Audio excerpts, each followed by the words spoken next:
So you've tried an SSRI, maybe 2, maybe 3, and they haven't worked, or the side effects were worse than the symptoms. Here is what actually happens next in psychiatry, because try another SSRI isn't the only answer.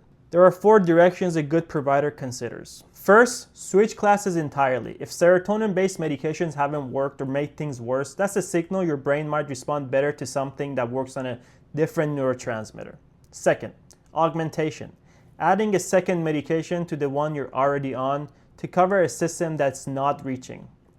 For example, Wellbutrin gets added a lot. Buspar for lingering anxiety. Sometimes a small dose of atypical antipsychotics such as Abilify, Rexulti, or Vraylar to boost the antidepressant. Third, this is the one that most providers skip. Reconsider the diagnosis. Sometimes what's being treated as depression or anxiety is actually something else.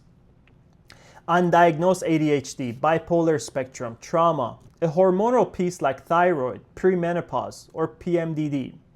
Different underlying condition means different class entirely. Fourth, non-medications options that have data behind them. TMS for treatment-resistant depression, ketamine or Spravato for people who haven't responded to multiple different class of medication.